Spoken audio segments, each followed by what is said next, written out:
Hey everybody, good afternoon. Pharmacist Ben Fuchs here. Benjamin Knight Fuchs, cosmetic chemist, nutritionist, registered pharmacist, and formulator of Truth Skin Health products. I want to talk to you today about my Truth Skin Health products. I want to talk to you about a couple questions, actually 3 questions that we've gotten a lot lately. And I thought I would jump on a Facebook Live here and answer these questions. We'll leave this Facebook Live. Hi, Tom. Good to see you. Thanks for being such a loyal truther, Tom. I appreciate you. And hello, Antonia. So I've been getting 3 questions a lot, and I thought I'd jump on Facebook Live and answer these questions. And also, hi Liz, and I'd also, hey Kim, and I will also answer your questions if you have any questions about our latest products. We have a lot. Hey Susan, nice to see you. And Lillian, wow, we got all our friends here. So 3 questions that we've been getting a lot. First of all, about our collagen recovery complex, which I absolutely love. This is a collagen stimulating supplement. And the reason I wanted to, the point I wanted to address is a question that I get a lot, and that is, what's the difference between collagen and our collagen recovery complex? There's a lot of confusion about collagen. Collagen is the body's most important and most abundant protein. And many of the things that we hate about aging are really the end result of the degradation of collagen breakdown, the stooping over hunched appearance that older folks have, osteoporosis, wrinkles, thinning of the skin, heart disease, vascular problems. These are all issues of collagen and connective tissue. Collagen is the most important protein in what is called connective tissue. Connective tissue is made up of collagen and goo. And by goo, I mean things like high hyaluronic acid and jelly substances. And it's this combination of jelly substances plus long, hard fibers, collagen fibers, and a few other types of fibers, elastin and reticulin, but mostly collagen. It's this combination of this goo plus these hard fibers. You can think of steel-like fibers. If you look at the collagen molecule under a microscope, it's wrapped around in like a rope. It's braided like a rope. And this gives it incredible strength. Collagen is not only, by the way, the most abundant protein in the human body, it's pretty much the most abundant protein on planet Earth. And taking collagen, eating collagen, is a old-time remedy for anti-aging, for building bones, and for just general health. Gelatin, if you ever heard about it, using gelatin as a supplement, is basically collagen. It's hydrolyzed collagen. Here's the thing. There's 2 ways to support collagen production, thus connective tissue production and anti-aging and building bone and preventing wrinkles and all the wonderful benefits that collagen gives you. There's 2 ways. Number 1, you can eat collagen. This is why bone broth protein can be so helpful. This is why things like collagen peptides can be so helpful. And likewise, this is why gelatin can be so helpful. Eating collagen gives you the building blocks for making your own collagen. Now, it's not that eating collagen will get turned, it's not like you eat collagen and then that collagen goes into your body. That's not how it works. You eat collagen, it gets broken down in your digestive system into its constituent parts. Collagen is made up of 3 amino acids. It's a tripeptide.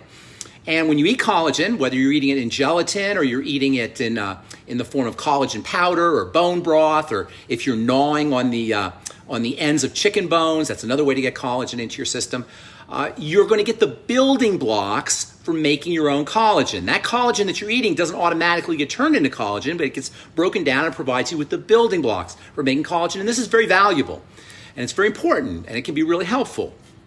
Then there's a second way of building collagen, and that is to stimulate the production of collagen. So you get the building blocks if you eat collagen, but there's also ways that you can activate collagen production. Collagen is made in special cells called fibroblasts. And these, if you're in the skincare business or you're a skincare aficionado, you probably heard of fibroblasts. Fibroblasts make fibers, that's the name fibroblasts, and the most important fiber that they make is collagen fibers. They have fibroblasts throughout your body, but you especially have them in your skin, at least especially for our purposes, because we all love the skin. I'll answer your questions here in a moment, and thank you so much, Bella. I appreciate that. So you can turn on collagen production from the fibroblasts by stimulating it or activating it. By far and away, the most important nutrient, the most important substance for turning on collagen production, for activating collagen, is vitamin C. plain old vitamin C. And this accounts for vitamin C's tremendous value as a topical product. There's a lot of other reasons why vitamin C is important. I'm going to talk about vitamin C here in a moment. But vitamin C topically, if it can get to the fibroblasts, which are located deep in the dermis, it can activate collagen locally in the skin. Now, this is very important when I say get down to the dermis. Remember, the skin is layered. It's stratified. It's like baklava or like lasagna. It has layers.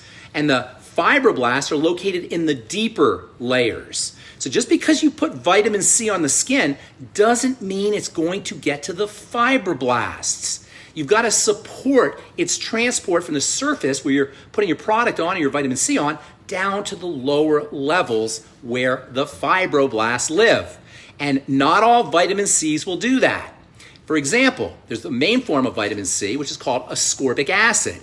It's very, very difficult for ascorbic acid to make it through the stratum corneum and get down to the dermis. Unfortunately, most skincare products that have vitamin C in them and that market themselves as vitamin C formulations use ascorbic acid. This is an extremely, number one, inefficient way to get vitamin C down to the lower levels. It doesn't really make it down to the lower levels, and you're not going to really get much collagen stimulation. And number two, it's misleading and dishonest.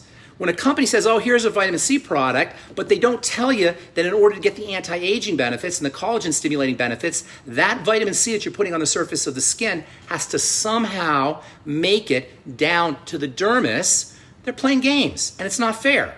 In order to get vitamin C from the surface of the skin, from the top layer where the stratum corneum is, which is basically like a thin layer of fingernail. Imagine you have you know how hard your fingernail is. Imagine you have a thin layer of fingernail on the surface of your skin. That serves a purpose, obviously, keeps you intact. That thin layer of fingernail keeps you from dissolving into a puddle. It also keeps water in. It's very functional, but it prevents many ingredients, if not most ingredients, from getting through the surface down to the lower levels where the skin is, where the action is, the fibroblasts are. You need fat-soluble vitamin C to do this, and that's pretty much the only vitamin C we use at least in most of our products, and that is fat-soluble vitamin C. It goes by the name THDA, tetrahexyldecylascorbate. Some people will say ascorbyl tetraisopalmitate. Just call it THDA, fat-soluble vitamin C. It's way expensive. It's expensive for manufacturers to use. It's expensive for consumers, but it's the good stuff. It's the stuff that does the work. And don't be fooled by ascorbic acid containing products or smoke and mirrors about this study or that study. From a biochemical perspective, just straight biochemistry, ascorbic acid is not going to make it much through the stratum corneum to get you the anti-aging benefits, the collagen stimulating benefits that you need. Now, you might get some skin lightening effects because skin lightening tends to occur on closer to the surface of the skin. You may get some exfoliating effects with ascorbic acid, but you're not going to get the collagen boosting effects that you will get with THDA. Also, and this is just an aside, ascorbic acid breaks down very quickly. It oxidizes. It's just not a good topical ingredient. It's just not a good ingredient to try to use topically. Look for THDA. As far as internally, ascorbic acid is great. Internally, ascorbic acid is well handled by the digestive system. It's well handled by the intestine. It goes into the bloodstream very effectively. And ascorbic acid, in fact, gets its name, ascorbic. You ever wonder where ascorbic comes from, what ascorbic means? Ascorbic means without scurvy, ascorbic, without scurvy. Scurvy is a disease whose main feature is collagen deficiency. That is, if you have scurvy, you don't make collagen. You don't make collagen, you're in big trouble because collagen holds us intact. By the way, the word collagen means glue. Colla comes from the Latin word or the Greek word for glue. It means it glues us together. It holds us together. And while we love it for our skin and we love it for preventing wrinkles and for anti-aging the skin, it's critical for the bones and the vascular system and for the fascia inside the body to keep us strong and intact. It's critical for pretty much most of the body is held together by collagen. All of the body is held together by collagen. Without vitamin C, you cannot make collagen. Without vitamin C, you suffer from scurvy. And in many ways, scurvy is like a form of aging. So vitamin C, ascorbic acid, is wonderful inside, not so wonderful topically. Look for fat-soluble vitamin C THDA topically, use ascorbic acid internally. We put a bunch of ascorbic acid, 200 milligrams of ascorbic acid per 3 capsules in our collagen recovery complex. Another very important nutrient for building collagen is zinc. In fact, zinc is actually stored in your skin. If you burn yourself or cut yourself or have an abrasion, the zinc is mobilized to that cut to turn on collagen production.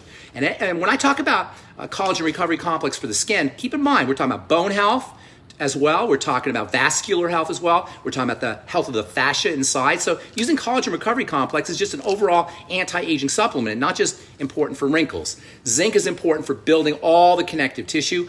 We also use boron. We also put manganese.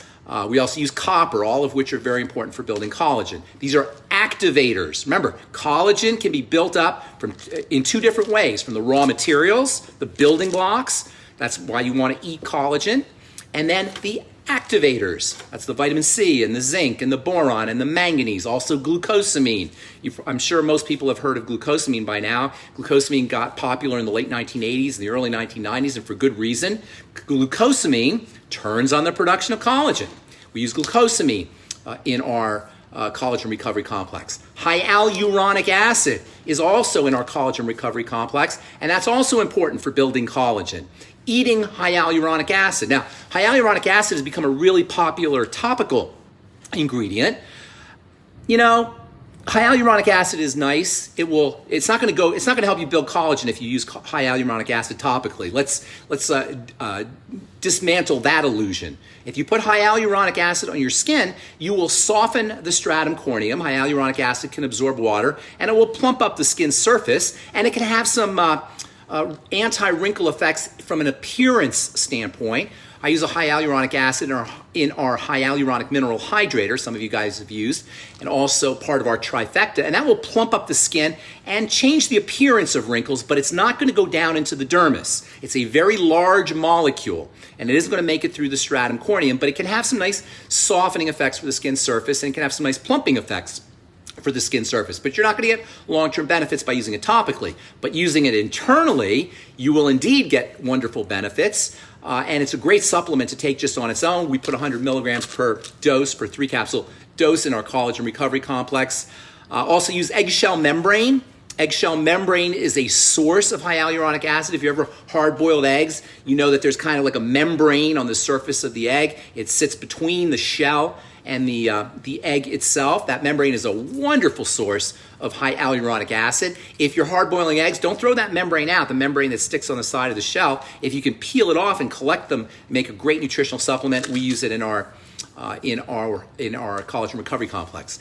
Then we also put collagen and collagen peptides. So in addition to the zinc and the vitamin C and the hyaluronic acid and the glucosamine and the boron and the manganese and all the other wonderful activators that we put in our collagen recovery complex, you also get collagen peptides plus collagen. So we're kind of covering both bases, both angles. You're getting the activators, the vitamin C and the boron and the zinc and the copper and the manganese, etc., and you're getting the raw material building blocks, collagen peptides, as well as collagen and hyaluronic acid.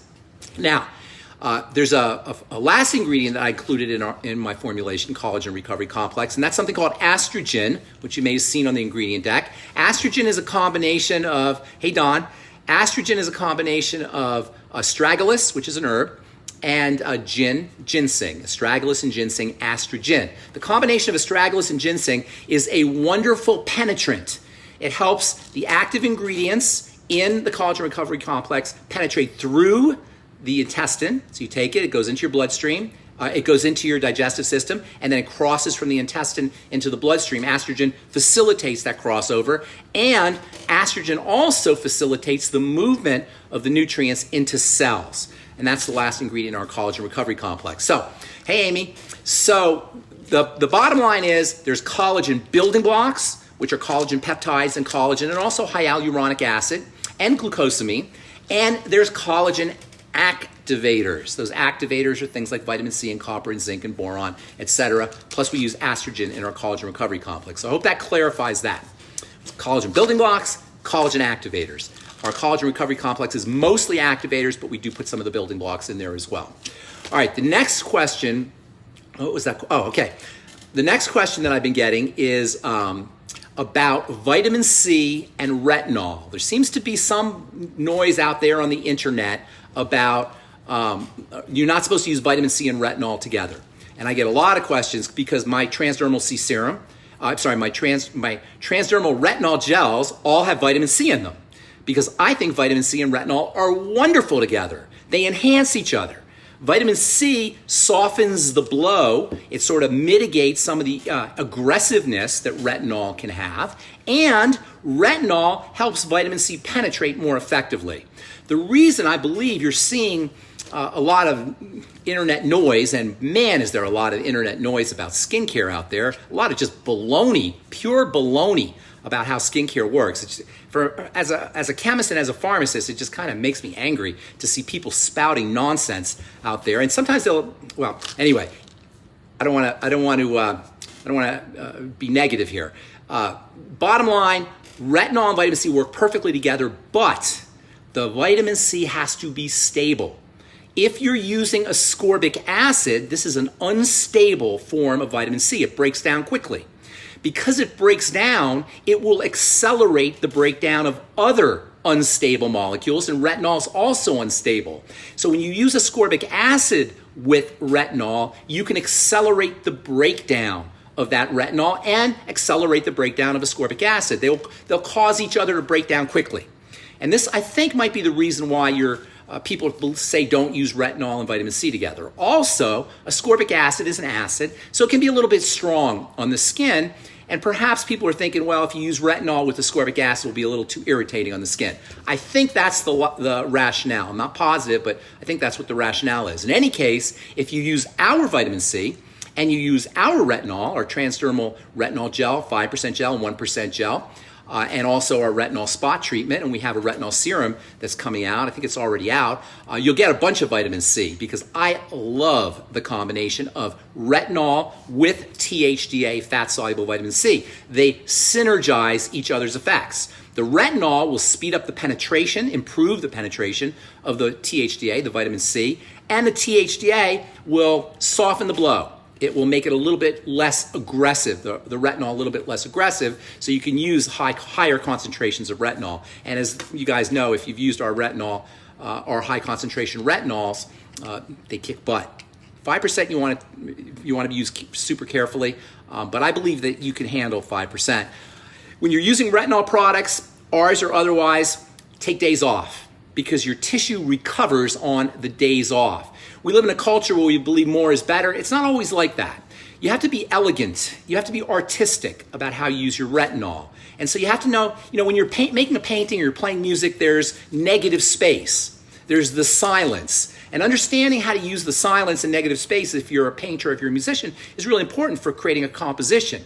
Likewise, when you're using an active ingredient on the skin, like retinol, knowing how to take advantage of the days off. The days off are actually when the tissue grows. So you want to leverage the days off, but you don't want to have too many days off. So there's a sweet spot between stimulation and relaxation. You want to stimulate enough, but not too much. And you want to rest, relax, enough, but not too much. And that's kind of just a rule for life, right?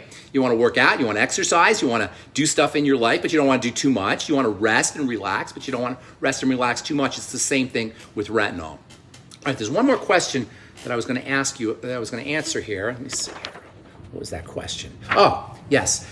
People are asking about supplementing and fasting. Fasting, obviously, is you don't eat, right? When you supplement, you're putting stuff in your body, but you're not putting calories into your body. So supplementing will not affect a fast. If you use our Fulvic cellular repair complex, our collagen recovery complex, our blemish repair complex, and you're fasting, you can use the supplements while you're fasting. They're not going to interfere with your fast. At the same time, if you miss a day with your blemish repair complex or your Fulvic cellular repair complex, or your collagen recovery complex, it's not the end of the world. So it's not going to interfere with your fast, but if you take a day off from your supplements, that's not necessarily going to be a dreadful thing. And by the way, I should tell you, collagen recovery complex is also great for your nails, and it's also great for your hair. All right. Hey, Craig. Nice to see you. Hope you're feeling healthy, buddy. Okay, let me answer some questions here. If that didn't make it, if anybody had any questions about what I just said, please feel free to shoot me a message here. And you can always send a note to support@truthtreatments.com, support@truthtreatments.com if you have questions. All right, Karen, I'm allergic to egg white and egg yolk, so do you know if I should also avoid the egg membrane and eggshell? No. If you're allergic to egg yolk and egg white, you're allergic to the peptides in the eggs. Collagen, the eggshell membrane in collagen recovery complex does not have those peptides. And egg allergies are pretty common because they're so loaded with these peptides. Peptides stimulate the immune system, and that's unfortunate because eggs are a true power food, incredibly important for the skin, and incredibly important for anti-aging. The problem with eggs, aside from the allergies that people have, is that we cook or sometimes overcook our eggs. So if you really want to get the benefit of eggs, eat them raw. And for those of you who are cringing at the thought of enjoying raw eggs, you should know that raw eggs taste delicious if they're blended in a smoothie or even with fruit. In fact, if you take strawberries, frozen strawberries, and water and some ice maybe, and then crack a raw egg and put it all in a Vitamix, it tastes like the most delicious strawberry Julius. If you ever heard of an orange Julius is basically orange juice and egg. I personally like strawberry, raw egg, cold water, maybe a couple pieces of ice, and frozen organic strawberries are the best. Super delicious, super filling, and a great source of protein. If you don't want to do raw eggs, do your eggs soft boiled or poached. You want to keep the peptides in the eggs from coagulating, which is what happens when you scramble them or hard boil them even. How would you benefit? Okay, got lots of questions here. Tom, Tretinoin is great stuff. It does require a prescription, and that's why I came up with my retinol. I basically came up with my retinol 5% to make a product that was equivalent to Tretinoin or Retin-A, 0.05%. 5% retinol is the equivalent of 0.05, the retinoid equivalent of 0.05 retinoic acid. But with my retinol, or Truth Retinol Gel, which is equipotent, has the same potency as Tretinoin, 0.05%, you get 25% fat-soluble vitamin C, which you certainly don't get in Retin-A or with Tretinoin, and you don't need a prescription. And our product, which is $199, I believe, or I think it's $199 for an ounce, will last you almost a year if you use it as directed. With Tretinoin, you may cost you $50, $60. I don't even know how much it is these days, but you got to get it every month. So ours is a much better value. It's equipotent, plus you get vitamin C. Amy, I have a question about removing bump on the cheek, but I may need to send a photo. Amy, yeah, do send a photo, and I will be happy to help you. Support@truthtreatments.com. Zoya says, how would you benefit from taking both collagen and fulvic supplements together? And does it have to be 2 to 3 times a day? Great question, Zoya. Yes, I would take them together. Fulvic cellular repair complex is the basics. That's the minerals. That supports everything else. They work well with all your other supplements. So I would take them together. And Zoya says, why does it have to be 2 to 3 times a day? That's called divided doses in the world of pharmacy. You know, when you get your antibiotics, for example, in a pharmacy, say you get your amoxicillin, they don't say take 3 capsules all at once. They say take 1 capsule 3 times a day. Why is that? Well, if you take your capsules, your nutrition, or your medicine in divided doses, the body has an easier time absorbing it. If you take it all at once, your body will try to absorb what it can, and you run the risk of it not absorbing all of it, and you're going to urinate it out or excrete it out. So you always want to take your supplements and your medicine, for that matter, in divided doses for maximum absorption. Now, does it have to be 3 times a day? No, it could be twice a day or 4 times a day or 5 times a day. 3 times a day is just a nice compromise. It's not too frequent, so you're not taking a supplement every hour, but it's infrequent enough, or the dose is divided enough, so it gives your body a chance to absorb everything. So divided doses are always best. And for you guys who are using Beyond Tangy Tangerine, the longevity product, I always say sip on your Beyond Tangy Tangerine all day long rather than do it all at once. Again, the same logic. Your body has an easier time absorbing things if it's gradual. It's not happening all at once. It's not trying to grab all the supplements or all the medicine, whatever you're using, all at one time. Divided doses are always best. Okay.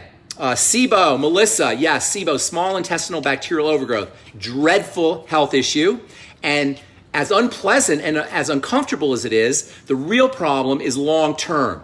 Long term, it is tremendously pro-aging. It can induce toxicity or accelerate the entrance of toxicity into the bloodstream. And from that point, i.e. leaky gut issues, from that point, all kinds of health issues can ensue.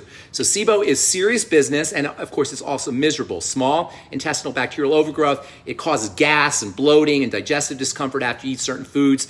The most important thing for SIBO is to link the foods to your symptoms. You may need to do a food diary to do that, where you write down everything you eat and then associate specific foods with symptoms.